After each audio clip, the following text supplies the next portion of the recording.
La légende dorée de Jacques de Voragine, traduite par Théodore de Vizeva. Enregistrée par Christiane Johanne. 66. L'invention de la Sainte Croix. 3 mai. Sous le nom de l'invention de la Sainte Croix, l'Église fête l'anniversaire du jour où a été retrouvée la croix de notre Seigneur. Cet événement eut lieu plus de 200 ans après la résurrection du Christ. On lit dans l'évangile de Nicodème que, un jour que le vieil Adam était malade, son fils Seth se rendit jusqu'à la porte du paradis et demanda de l'huile de l'arbre de miséricorde afin d'en frotter le corps de son père et de lui rendre ainsi la santé. Or, l'archange Michel lui apparut et lui dit « N'espère pas obtenir par tes larmes ni par tes prières de l'huile de l'arbre de miséricorde, car les hommes ne pourront obtenir de cette huile que dans 5500 ans, c'est-à-dire après la passion du Christ. » Une autre chronique raconte que l'archange Michel offrit cependant à Seth un rameau de l'arbre miraculeux en lui ordonnant de le planter sur le mont Liban. Une autre histoire, en vérité apocryphe, ajoute que cet arbre était le même qui avait fait pécher Adam, et que l'ange, en donnant le rameau à Seth, lui dit que le jour où ce rameau porterait des fruits, son père recouvrerait la santé. Et Seth, de retour chez lui, trouva son père déjà mort.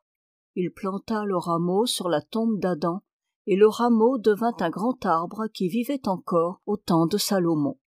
Ce prince, frappé de la beauté de l'arbre, le fit couper afin qu'il servît à la construction du temple. Mais là, on ne put trouver aucun endroit où le placer, car tantôt il paraissait trop long et tantôt trop court, et quand les ouvriers essayaient de le couper à la longueur voulue, ils s'apercevaient ensuite qu'ils l'avaient trop coupé, de telle sorte que, impatientés, ils le jetèrent en travers d'un lac pour servir de pont. Or, la reine de Saba, venant à Jérusalem pour consulter la sagesse de Salomon, et ayant à traverser le susdit lac, vit en esprit que le sauveur du monde serait un jour attaché au bois de cet arbre. Elle refusa donc de mettre le pied sur lui, et au contraire s'agenouilla pour l'adorer. Une autre histoire veut que la reine de Saba ait vu le bois miraculeux dans le temple même, et que de retour dans son pays, elle ait écrit à Salomon qu'à ce bois serait un jour attaché l'homme dont la mort mettrait fin au royaume des Juifs. Sur quoi Salomon aurait fait enlever l'arbre et aurait ordonné de l'enfouir profondément sous terre. Et à l'endroit où l'arbre était enfoui, se forma plus tard la piscine probatique. Si bien que ce n'était pas seulement la descente d'un ange, mais aussi la vertu du bois caché sous terre qui produisait dans cette piscine la commotion de l'eau et guérissait les malades. Enfin, l'on raconte que, aux approches de la passion du Christ, le bois sortit de terre et que les Juifs, le voyant surnager à la surface de l'eau, le prirent pour en faire la croix du Seigneur.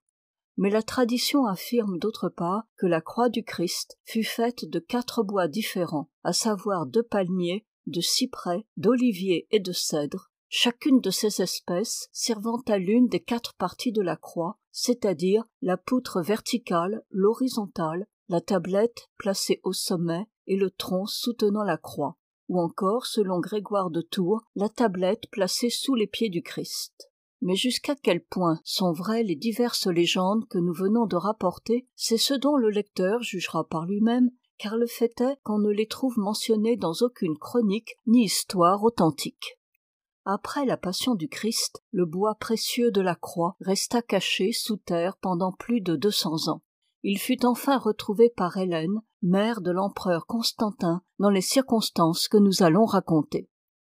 En ce temps-là, une multitude innombrable de barbares se rassembla sur la rive du Danube, s'apprêtant à traverser le fleuve afin de soumettre à leur domination l'Occident tout entier. À cette nouvelle, l'empereur Constantin se mit en marche avec son armée et vint camper sur l'autre rive du Danube. Mais, comme le nombre des barbares augmentait toujours et que déjà ils commençaient à traverser le fleuve, Constantin fut saisi de frayeur à la pensée de la bataille qu'il aurait à livrer. Or, la nuit, un ange le réveillant et lui dit de lever la tête.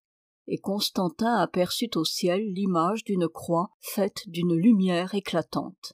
Et au-dessus de l'image était écrit en lettres d'or « Ce signe te donnera la victoire ». Alors, réconforté par la vision céleste, il fit faire une croix de bois et la fit porter en avant de son armée. puis fondant sur l'ennemi, il l'extermina ou le mit en fuite. Après quoi, il convoqua les prêtres des divers temples et leur demanda de quel dieu cette croix était le signe. Les prêtres ne savaient que répondre lorsque survinrent des chrétiens qui expliquèrent à l'empereur le mystère de la Sainte Croix et le dogme de la Trinité. Et Constantin, les ayant entendus, crut au Christ. Il reçut le baptême des mains du pape Eusèbe, ou suivant d'autres auteurs, de celle d'Eusèbe, évêque de Césarée. Mais, ici encore, nous avons affaire à une légende qui se trouve contredite par l'histoire tripartite, par l'histoire ecclésiastique, par la vie de saint Sylvestre et par la chronique des papes. Aussi une autre tradition affirme-t-elle que le Constantin en question n'était pas le fameux empereur qui fut converti et baptisé par le saint pape Sylvestre, mais que c'était un autre Constantin, père de celui-là. Et cette tradition ajoute que, à la mort de son père, Constantin, se rappelant la victoire que le défunt avait due à la vertu de la Sainte Croix, envoya sa mère Hélène à Jérusalem pour y retrouver cette croix miraculeuse. L'histoire ecclésiastique nous donne de la victoire de Constantin une autre version. Suivant elle, la bataille aurait eu lieu près du pont Albin, où Constantin se serait rencontré avec Maxence, qui voulait envahir l'Empire romain. Et comme l'empereur anxieux levait les yeux au ciel pour en implorer du secours, il vit à l'Orient sur le ciel le signe resplendissant de la croix entourée d'anges qui lui dirent « Constantin, ce signe te donnera la victoire ». Et comme Constantin se demandait ce que cela signifiait, le Christ lui apparut la nuit avec le même signe et lui ordonna d'en faire exécuter une image qui lui servirait d'aide dans la bataille. Alors Constantin, sûr désormais de la victoire, fit sur son front le signe de la croix et prit dans sa main une croix d'or. Après quoi il pria Dieu que sa main qui avait tenu le signe de la croix n'eût pas à être tachée de sang romain. Et en effet, Maxence, au moment où il traversait le fleuve, oublia qu'il avait fait miner les ponts pour tromper Constantin, passa lui-même sur un pont miné et se noya dans le fleuve. Alors Constantin fut reconnu empereur sans opposition. Et une chronique suffisamment autorisée ajoute que cependant il hésita quelque temps encore à se convertir tout à fait, jusqu'au jour où Saint Pierre et Saint Paul lui étant apparus, il fut guéri de sa lèpre et reçut enfin le baptême des mains du pape Sylvestre. D'autre part, saint Ambroise, dans sa lettre à Théodose, et l'histoire tripartite affirme que même alors il ajourna son baptême afin d'être baptisé dans les flots du Jourdain. Et c'est aussi ce que nous dit la chronique de saint Jérôme. Mais, quoi qu'il en soit de cette question, le fait est que c'est la mère de Constantin, Hélène, qui présida à l'invention de la Sainte Croix. Cette Hélène, suivant les uns, aurait été d'abord fille d'auberge, et le père de Constantin l'aurait épousée pour sa beauté. D'autres affirment qu'elle était fille unique de Coël, roi des Bretons, que le père de Constantin l'avait épousée lorsqu'il était venu en Bretagne, et que ainsi, après la mort de Coël, il était devenu le maître de l'île. C'est aussi ce qu'affirment les Bretons, bien qu'une autre version veuille qu'Hélène ait été de Trèves.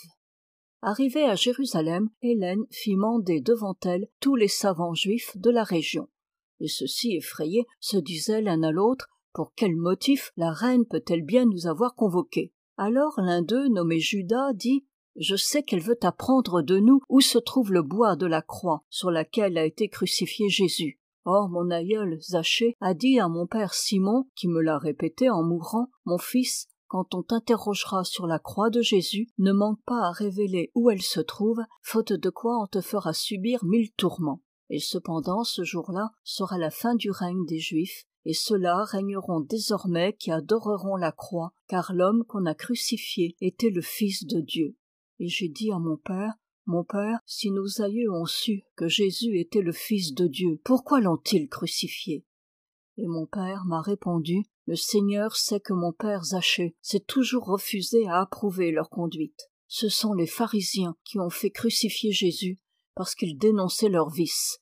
Et Jésus est ressuscité le 3e jour et est monté au ciel en présence de ses disciples. Et mon oncle Étienne a cru en lui. C'est pourquoi les Juifs dans leur folie l'ont lapidé. Vois donc, mon fils, à ne jamais blasphémer Jésus ni ses disciples. Ainsi parla Judas, et les Juifs lui dirent: jamais nous n'avons entendu rien de pareil.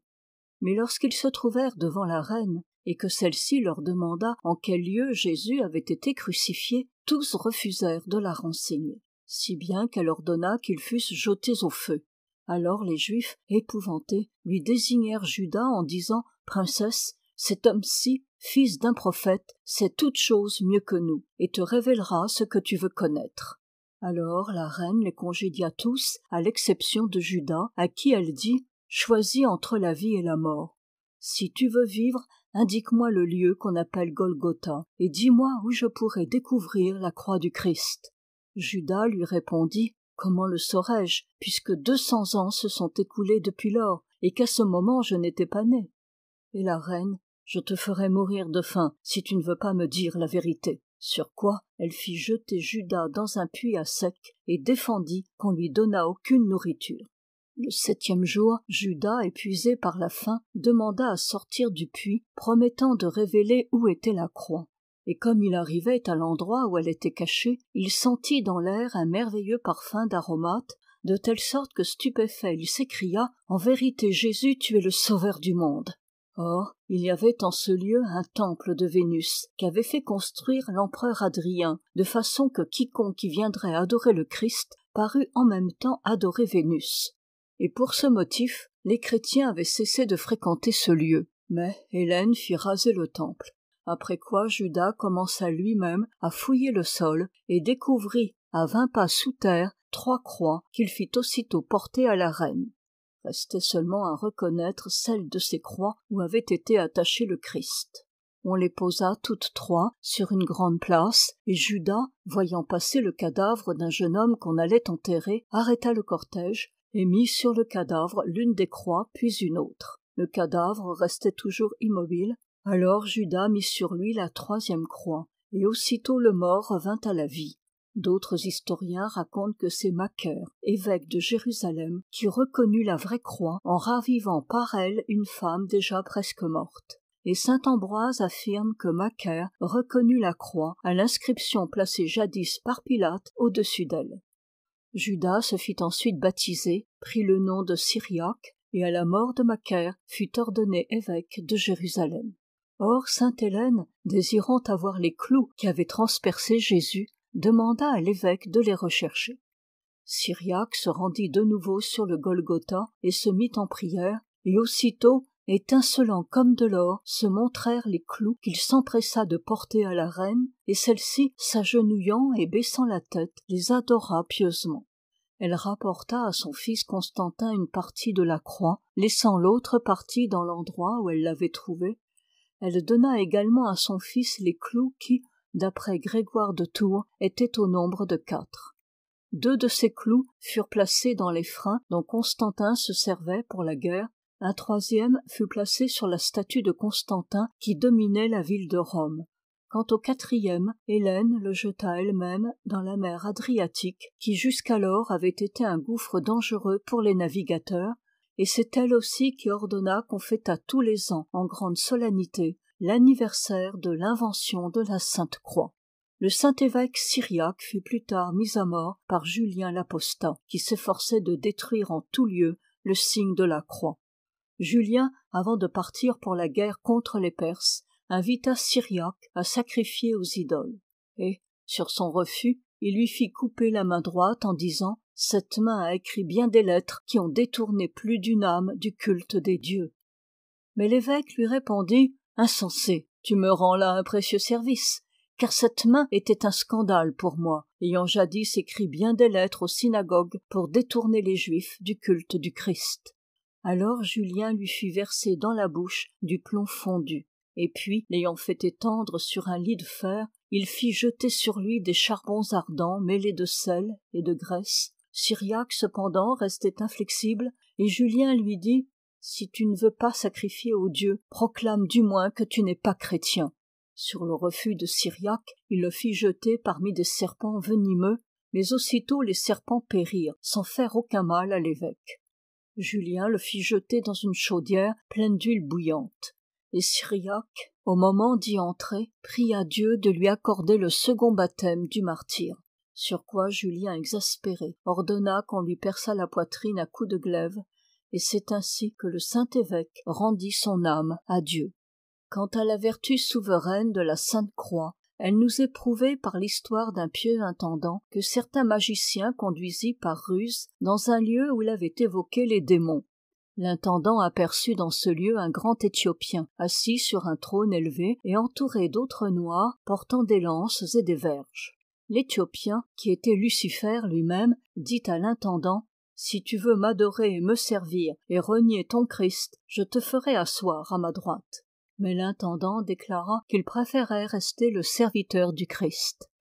Et au moment où il faisait le signe de la croix, toute la foule des démons s'évanouit. Plus tard, le même intendant entra avec son maître dans l'église de Sainte-Sophie. Et là, comme tous deux se tenaient debout devant une image du Christ, le maître vit que cette image avait les yeux fixés sur l'intendant. Il fit alors passer celui-ci à droite, puis à gauche. Les yeux de l'image suivaient ses mouvements et restaient toujours fixés sur lui. Le maître, émerveillé, demanda à son intendant par quoi il s'était rendu digne d'un si grand honneur. Et l'intendant répondit qu'il n'avait conscience d'aucun acte qui pût lui valoir cet honneur, à cela près qu'un jour, en présence du diable, il avait refusé de renier le Christ.